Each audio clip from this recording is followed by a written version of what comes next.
Hi everybody, I'm John Bell, the director of the Data Experiences and Visualization Studio at Dartmouth College. Since the beginning of the pandemic, we've been looking for ways that we can supplement students' remote learning experiences with more immersive or interactive XR resources. In August, Dartmouth and the University of Pennsylvania's Online Learning Initiative held the Beyond Zoom online conference.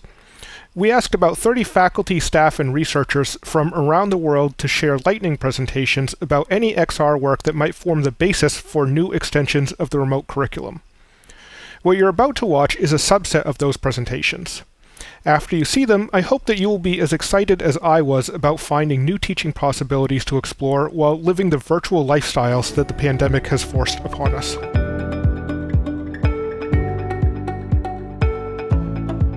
Okay, hi everyone. I'm in Dresden. It's about 5 o'clock in the afternoon, a very hot summer's day. I'm going to quickly talk about a seminar I conducted this semester in response to the coronavirus.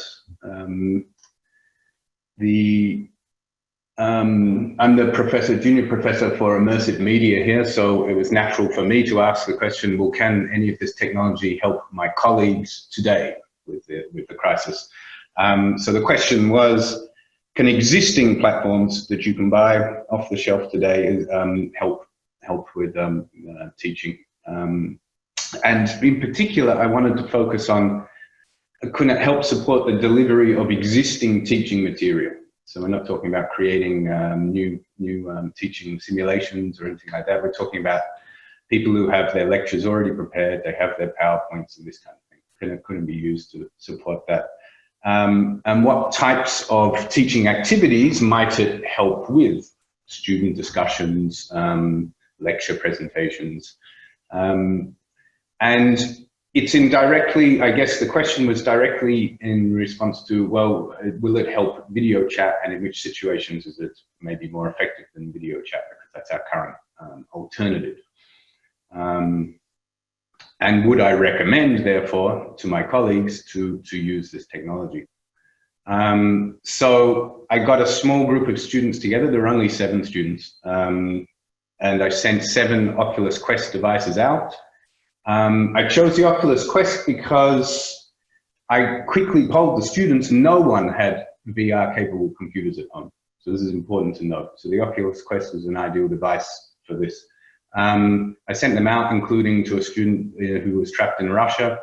And we met once a week over 9 weeks to conduct our seminar. We were meant to run for 90 minutes, but I should note that we nearly always ran over 90 minutes every week. The seminar was about virtual reality. So I was teaching about virtual reality in virtual reality. But it was only about virtual reality because that's my field, and that's the material I had. You know, I could only work with what I had. So we had a different topic every week. And then we would have a lecture presentation, some discussions, and also some student presentations. And we wanted to use all the material that you would normally use in a lecture, which would be text, images, diagrams, video, audio, all these things. We quickly reviewed the possible platforms, threw out everything that wasn't available for free immediately and wouldn't run natively on the Quest. That leaves only a handful. And then we tried 4 different platforms.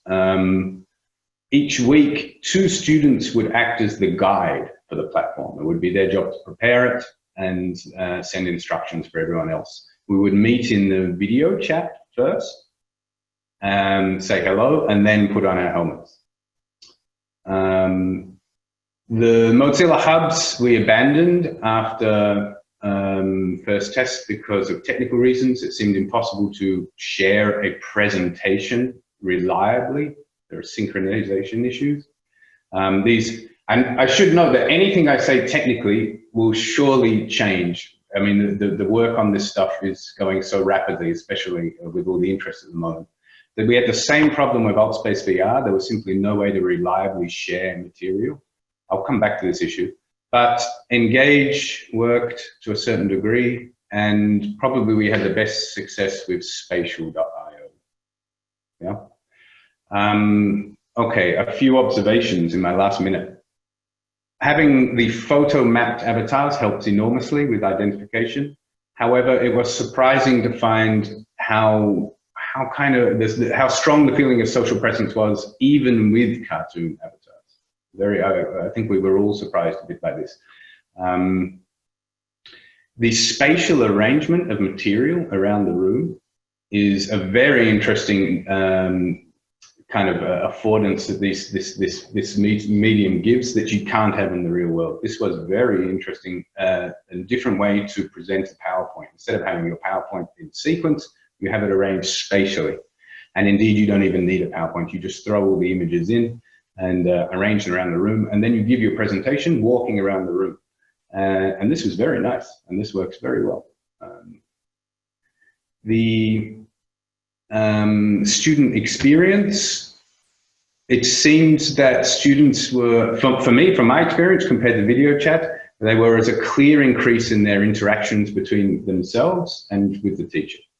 They were more willing to engage, more willing to talk and discuss, and this was also what they reported. Now, of course, this was a tiny sample size. This was also students who had an interest in VR, so you can't really draw any conclusions from this. But this was definitely clear. There was the discussions were easier. Yeah? I've got about one. I'll just finish. These are some of the problems we faced. This multiple realities one is a quite profound problem. And this is a lot of the time we would ask questions, are you seeing what I'm seeing? And this is a quite deep problem with VR, remote VR, that you cannot guarantee that everyone is seeing the same material.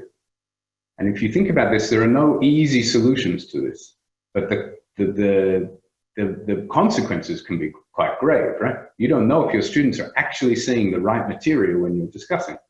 And this was an interesting problem that I think is going to take some real attention. Okay, can it be used today? Possibly, maybe. It needs improvement with the workflow enormously. It's best for discussions and group work and student presentations. Is it sufficiently mature for me to recommend to my colleagues? No, but very soon, I think, with the rapid work. Even since we started this 2 months ago, things have changed. So what will we do next? We'll conduct a formal study. We'll go further. We had so much fun. We'll increase it. We'll do a proper study. And indeed, all the students have asked to continue it. So we'll continue.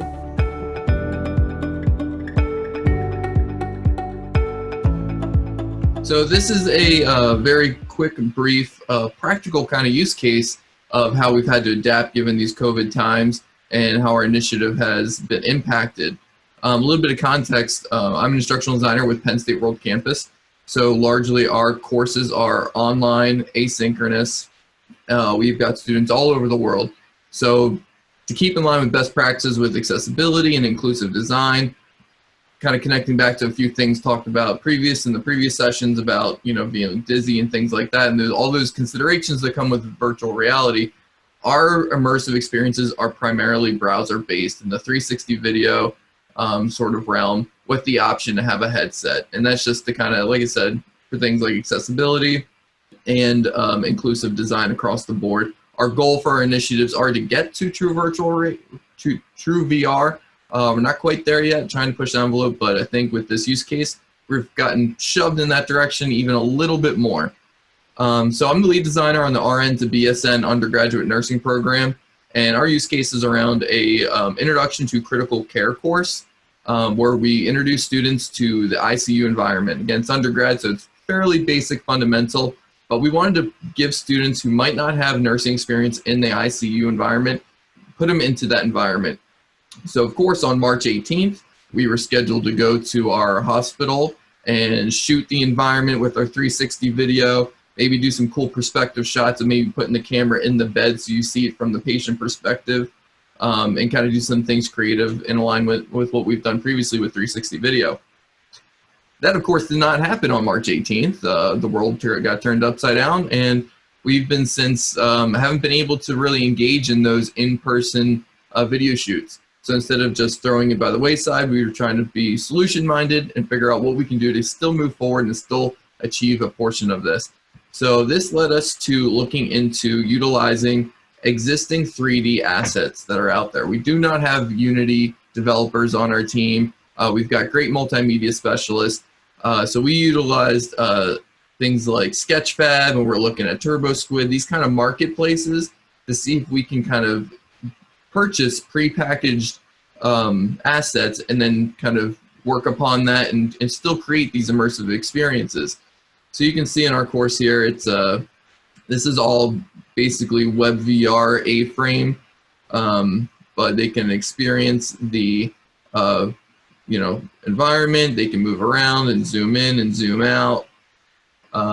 Basically what this is kind of getting used to the sounds and all the bells and whistles and things that you hear in that environment. So there's some ambient sound, and then you can activate the different elements.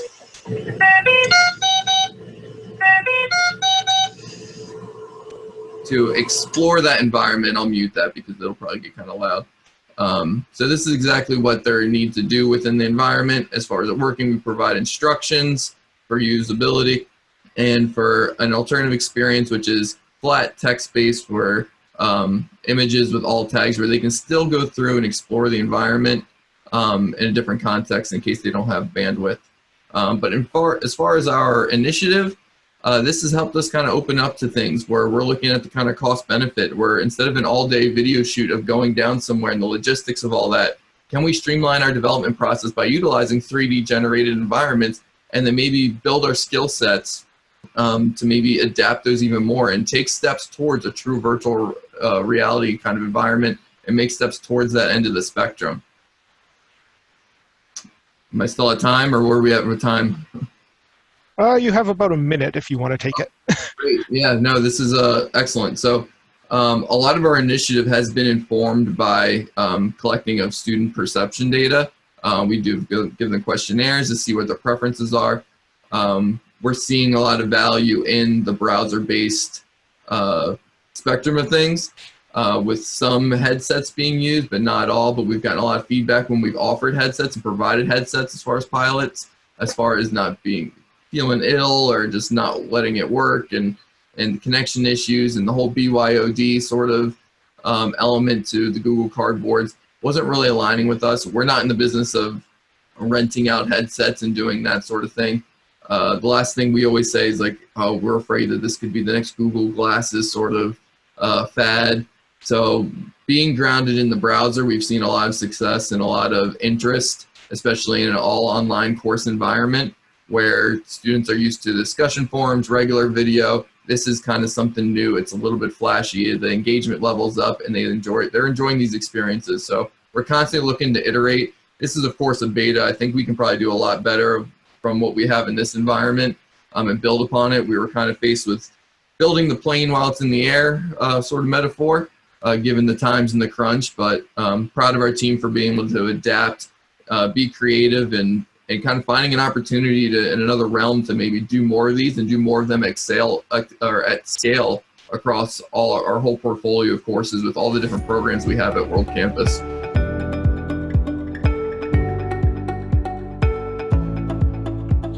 Our project is a teaching and learning tool which allows students or any users to reshoot a scene from the famous film Citizen Kane. And they do so using a virtual camera in a 3D environment, which we've replicated one of the key scenes from the film.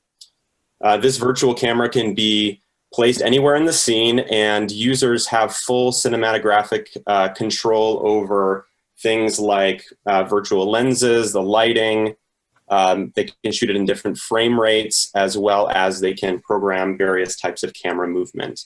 This footage is then exported in 2D, very much shot like a film camera or a digital camera, and then you can export it into any video editing software, add sound, and you can essentially create an infinite number of versions of this scene.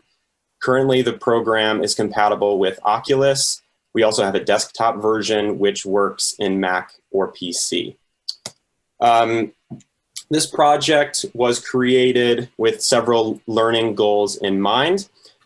First, Matthew and myself teach media analysis. We teach the close viewing of films. And so one of our goals is to teach students how to think really carefully about how style, rather than just dialogue or narrative, affect the meaning of a scene. And so one way of doing that really effectively is to allow students to make changes to the scene and then compare and contrast, see how the scene, what's lost, what's gained from that. Also, this program becomes essentially a mobile film school, a film school in a can, and especially the desktop version eliminates expensive production equipment, actors, props, basically everything you would need to make something sort of as high quality as Citizen Kane was. The VR version is the same way. Of course, you need virtual reality equipment to do that, but it's still more accessible. We didn't just choose Citizen Kane because it's one of the most famous films of all time. Instead, the University of Michigan Special Collections Research Center has the world's largest collection of archival material related to Welles's career. And so we wanted this project not only to fit the U of M brand in that sense, but also to constantly point students to these archival materials because they're there for them to use, and we want them to consult them and immerse themselves in that as well. Don't have time to talk too much about the construction of it, but the really fantastic team at the Duderstadt Emerging Technologies Group at the University of Michigan constructed the project both technologically and artistically. I had the pleasure of directing the motion capture shoot itself, but even that data was sent to their team who put it into the project. Hand it over to Matthew. So the way this was embedded in the course is that students first did a shot breakdown of the 6 shots that Orson Welles chose for this scene and started thinking about what the meaning of those specific shot choices were. And next slide. Then they had an opportunity to see the platform. So this was implemented in a large lecture course with 150 students. So this was our introduction when we were still teaching in person to the VR interface. Next slide, please. And what I noticed right away, what we noticed as a teaching team was students were thinking a lot more dynamically about these spaces. So this sketch, the one on the next slide, gives you an idea of a kind of different kind of thinking that students were doing because they had the opportunity to explore this scene in VR and to really rethink how it would be done, with their own choices. We started in the XR visualization space at the Duderstadt Center, and you can go to that page. There's a promo video there of ours.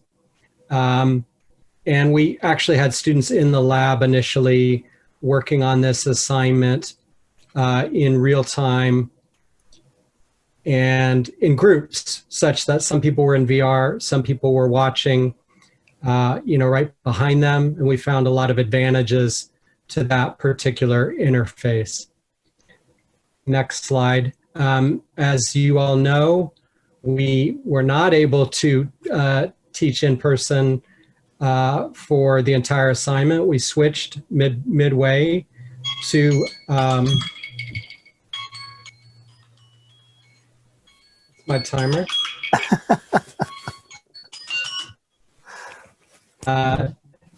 Switched midway to the desktop version. So we were very glad that we had created a desktop version, and that allowed, through the magic of the Duderstadt Center staff, students to complete the assignment in a remote format. And here are some of the different recuts that they came up with. You won't get to hear their great sound, but you'll get an idea of all the different possibilities that students imagined. And this coming term, we'll again be teaching remotely. I'll be doing it in a small group setting, a course that's entirely dedicated to Citizen Kane, in which we will get to use this tool for a couple weeks.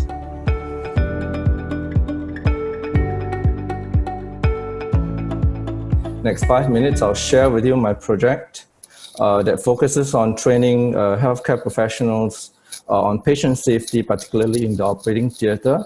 I'm actually the Assistant Dean of Education taking charge of curriculum in the School of Medicine. I'm a practicing liver transplant surgeon as well. And I also chair the Medical Education Technology Committee in the school to try to increase adoption of technology in medical education. This project basically is called PASTIT. It's focusing on patient safety as an interprofessional training using virtual reality. And the idea sparks off from the fact that I think that sometimes mishaps that happens in the healthcare system that results in not only loss of life, but a lot of cost to the healthcare system. And in fact, if you see the healthcare practices, it is quite hazardous as compared to other industry. And as a result of that, it stems from the fact that it's a very complex healthcare system that's going on now with a lot of communication gaps. And the teaching of patient safety topics are very challenging because if you have it on the lectures, it tends to be very boring. Therefore, immersive experience probably is one of the best ways to build patient safety habits in medical training. And this particular project, we actually aim to allow students to immerse into the operating theater scenario and see the flow of patients right from the beginning when the patient requires the surgery, to see the dentist and get anesthetic evaluation before they proceed to do the surgery. And the safety issues that I'll focus on later will be on how the important protection for patients as well as healthcare workers. The challenging of patient safety culture at work will be crucial to reduce through such training. And this is particularly useful in COVID-19, especially because while our students in Singapore studying medicine are allowed back in the clinical training, but certain high-risk areas are considered out of bound. For example, the operating theater, because of the worry that the students may be exposed to aerosol-generating procedures. Therefore, they are not allowed in the operating theater. Students doing surgery and anesthesia are therefore only confined to areas such as the wards and the clinic. So this opportunity allows us to give the students some experience in the operating theater through the VR exposure. I'll just show you a quick video of our launch of the program recently, where students, well, you can see them wearing masks. At the same time, also we have the terminals that are about 1 to 2 meters apart so that there is sufficient space for safe distancing. And the students actually learn by immersing themselves in the virtual reality environment, learning from the pre-operative setting all the way to anesthesia evaluation. And during the surgery segment of the operation, they learn to deal with handling of shots. And when there's a problem related to, for example, needle stick injury, what do? I'll quickly skip the video and go to the next slide. So the scenario essentially involves 3 main parts. The first part is actually on dental clearance, where, for example, in this case, it's actually a high-risk patient with hepatitis C, where needle stick injury would have potentially exposed the healthcare worker to infection. At the same time, also has high tendency of bleeding because the patient is going for a transplantation. At the same time, when the patient comes in for anesthesia review, what are the key things to look out for, particularly related to, for example, administration of blood products? To have a major operation like transplant where blood loss could potentially be about 3 to 4 liters, sufficient blood products should be available. And when it comes to the operating theater, we focused on important areas such as handling of shots, time out, and so on and so forth. But I will quickly run through the surgical video, which is important because it's about 3.5 minutes now. So in this particular environment, student needs to look after, for example, the fact that the patient's eyes needs to be protected under general anesthesia. At the same time, they learn about the clean and drape portion. And I'm skipping the video to show you this part is called the timeout, where the surgery needs to ensure that it's correct patient, correct procedure, the scans are all available, making sure that communications between healthcare workers such as nurses, anesthetists, and surgeons are focused on. And there are also parts where the operation has been done during the transplant and there's needle stick injury. The student need to learn what are the protocols to follow when there's needle stick injury it has occurred. And at the same time, we inserted real surgical videos that should allow the stories to have a better streamline. And lastly, the student also learned about having the specimen removed, making sure that it's been checked that there's no foreign bodies such as swab, gauzes, needles left inside the abdomen. And last but not least, when all the tasks are performed, there will be a summary of learning points. Just very quickly about the evaluation model that we created. This is part of our studies where we compare the students' performance between different faculties, because we have dental student, anesthesia student, and surgical students as well. So the students find it extremely useful to enhance their learning in patient safety, and more importantly, before the student comes for the test, come for the session, we evaluated their understanding regarding the key concepts of patient safety in our operating theater, and you can see a remarkable improvement after the game has been installed for them to learn. So just to conclude very quickly, patient safety game in this particular situation where we use VR is extremely useful to train our students to enhance their learning in patient safety. It's a difficult topic to teach, and therefore immersive environment is definitely superior compared to the conventional teaching.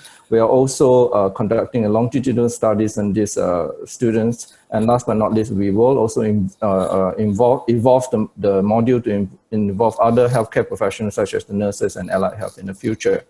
And thank you for the opportunity to share on my project.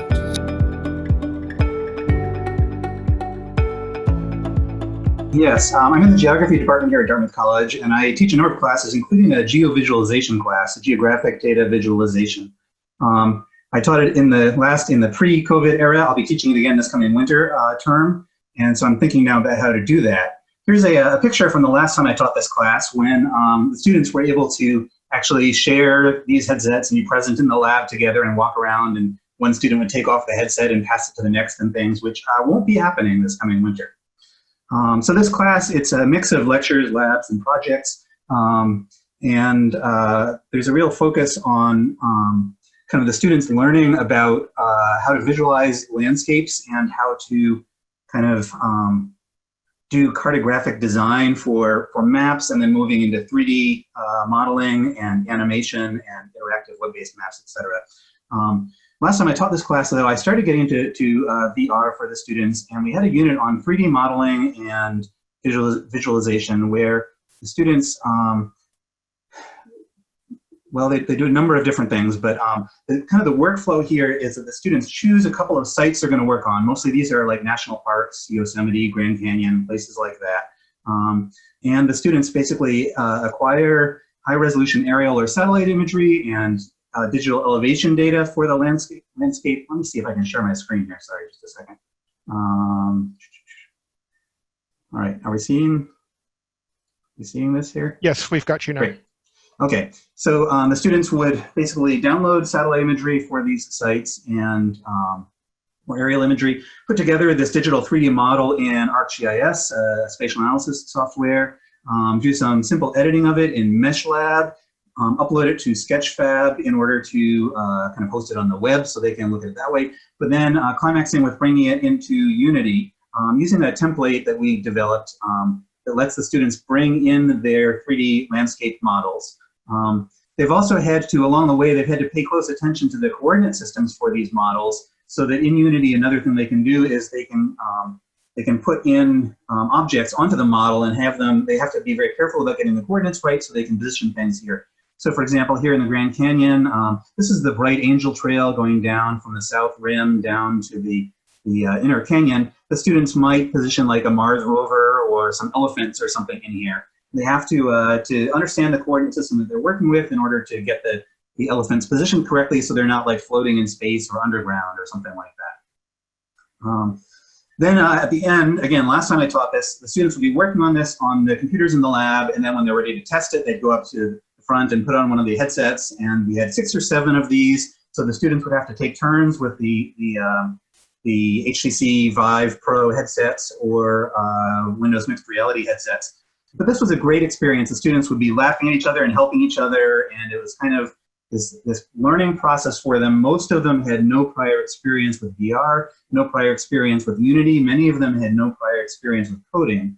So they're learning simultaneously about how to work with the satellite imagery, the digital elevation data, how to build 3D models, how to get them into a Unity environment, and how to use the VR itself. So they're learning a lot of things in one relatively short unit here.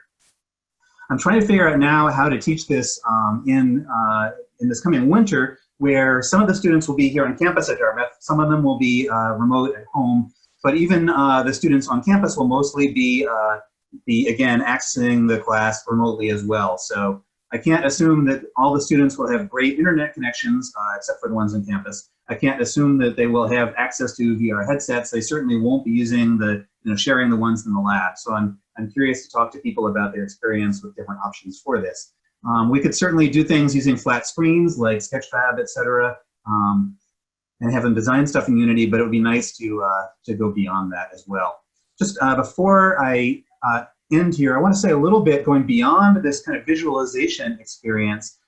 For other classes, and for other work, independent study projects with students, we're very interested in kind of the use of VR technologies for doing research, field work in the geosciences. So this is a project. I've actually got a student, transfer student from Vassar College working for me this summer in Greenland. And of course, Americans can't go to Greenland right now. They won't let us in. So this is an area in West Greenland, and Julia is essentially doing virtual lichenometry. She's using these digital 3D models of our research sites to go in and measure lichens, hunt for lichens growing on the rocks here, particular rhizocarpin lichens, and measure the diameters of the lichens and measure their distances to the scarp here where the erosion is occurring. So she's actually using this digital virtual environment to do virtual field work on real-world sites in Greenland without ever setting foot on the landscape there. So I kind of see like what I'm working on right now is a continuum of data visualization for landscapes moving into actual data analysis, measurement, and fieldwork, virtual fieldwork. So I'm really excited about this, but have a lot of questions as well about how to proceed.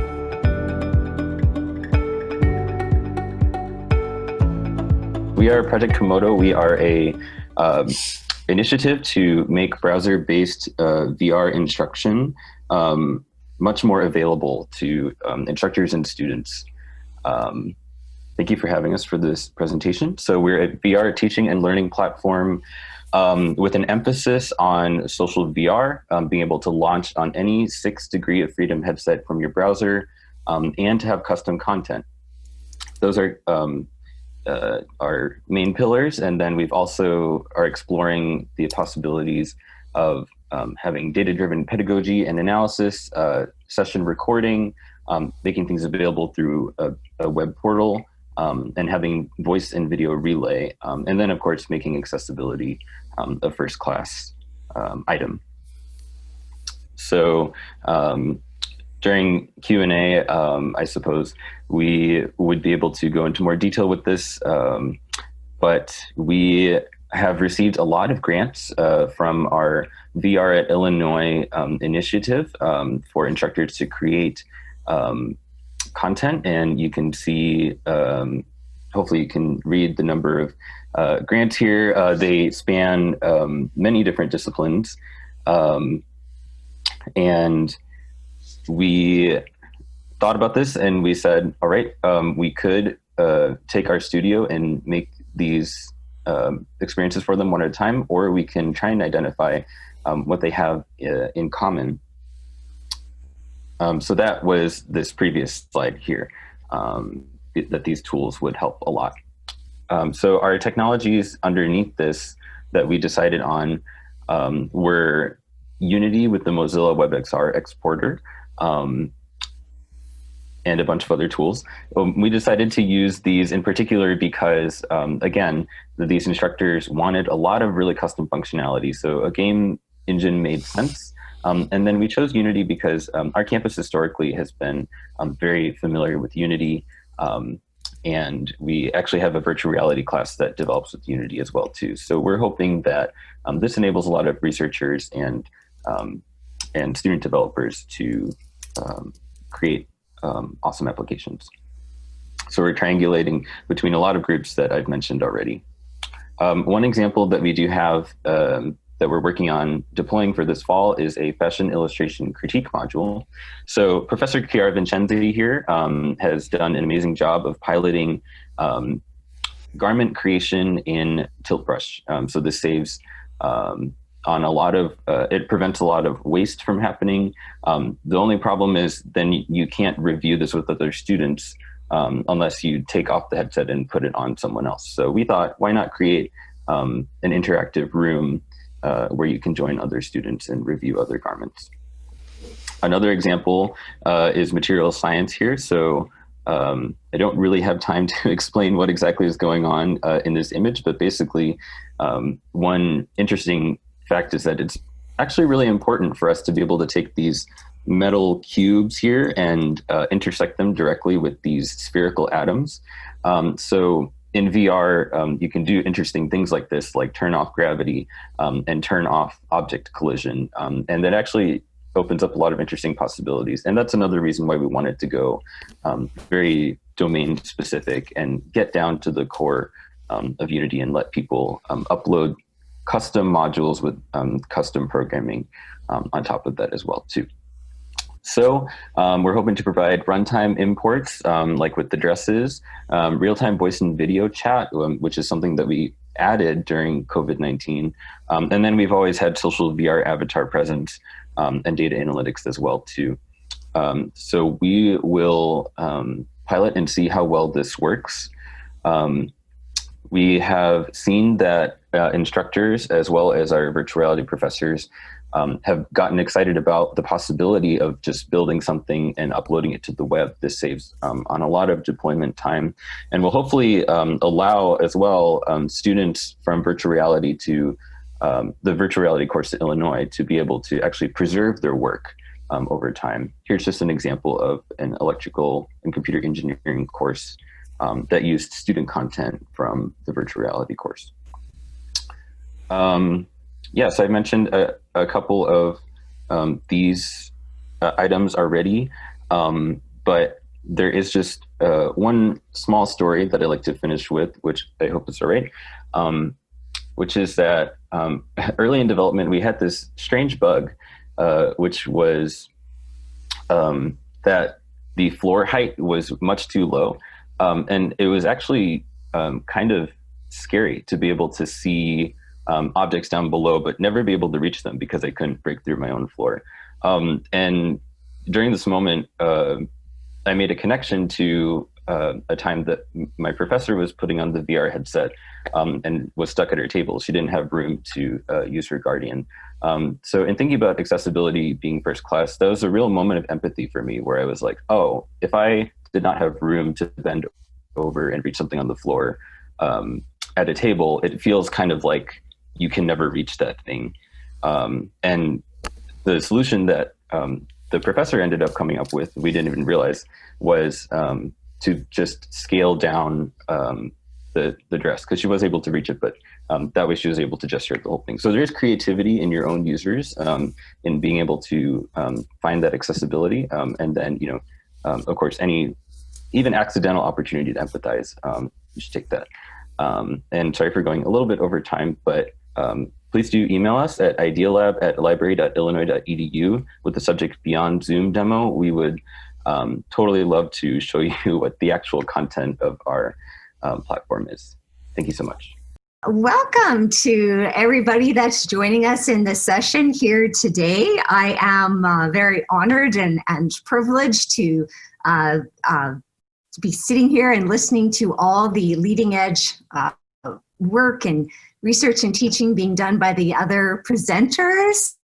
It's my mind is full, and thanks you to everyone for sharing. I'm going to share my screen.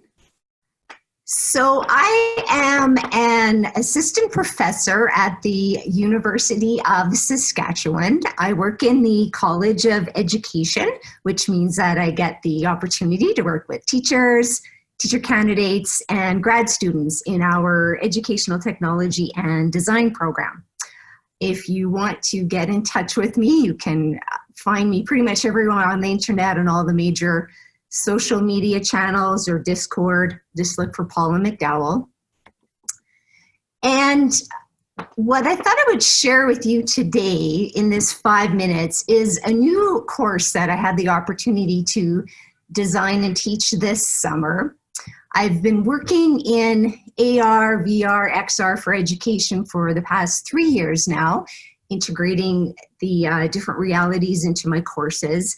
But this summer actually had opportunity to teach a course in VR. So we all had the Oculus Quest headset. We met in different environments in Engage, Altspace, Verbella, and explored the pros and cons of these different platforms. Very transformative kind of learning opportunity for me this summer. And the focus of the course is on designing immersive experiences for K-12 learning environments.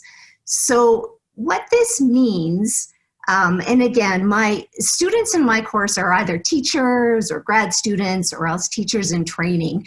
And my goal for this course is that they would learn more about immersive education and how to design experiences that they can then take into their classrooms to do with their students and also to introduce to their colleagues. So to give you an idea of some of the assignments that the students created, Canada's Food Guide in VR. Another student built Shakespeare's Globe Theatre in a virtual world.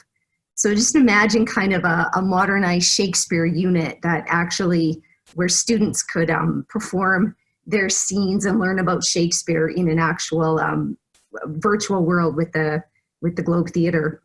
An escape room in VR based on the Shawshank Redemption novel. Another world is a green punk VR world to explore the science of green energy. Grasslands National Park was built in VR. The Boreal Forest biome was built in VR. And 2 other students built a scavenger hunt in this forest with videos from Indigenous knowledge keepers. We also did some AR projects like Math AR and AR hiking trail. And of all the things to share, there are many, many things to share. I think I could talk about this for hours, but I thought I would talk about the reasons for me why I chose to teach this in VR. I don't have to. I chose to do it this way, and I've been doing things in XR for the past 3 years. So what are some of the reasons why? You might have different answers, but these are reasons for me. So this sense of collaborative co-presence. Teaching in VR facilitates human connection. That's unequivocally no question about that for me. Even though we're meeting at a distance, it really does feel like we're close and connected.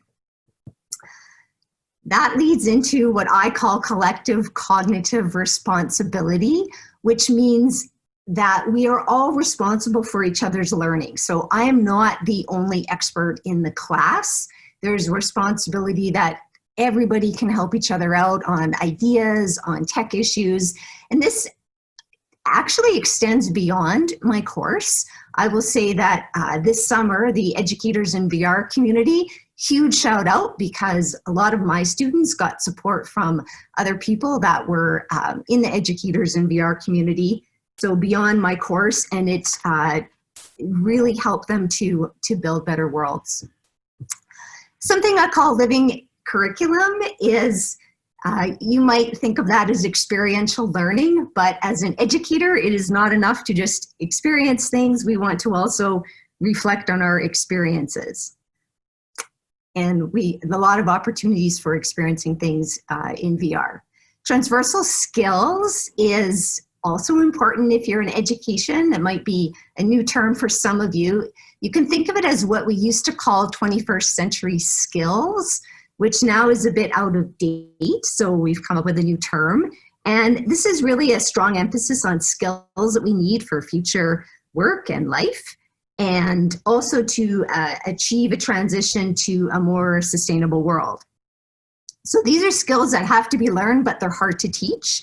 Things like respect for the environment, cultural understanding, valuing diversity, and there is a lot of meaningful potential for VR. World building, students can build their own environments and experiences to demonstrate their knowledge. Also known as best homework ever. Not to put too much hype on it, but in higher education, it is nice to have another option beyond writing papers and writing exams for assignments. And I will add, like many of the speakers before, this is not about a specific tool or technique, but we really do need to explore all the many good options, because the diverse options really are needed to deal with diversity, equity, access to internet, etc. Right in the middle, I see my time is kind of up. Most important learning objectives, and they should be SMART, specific, measurable, attainable, relevant, and timely. And relationship building is key. That's a lot of joyful learning happens, and I'm learning every day. I'm super happy I'm able to inspire my students, and there's a lot of synergy that happens. So that's what I'd like to share today.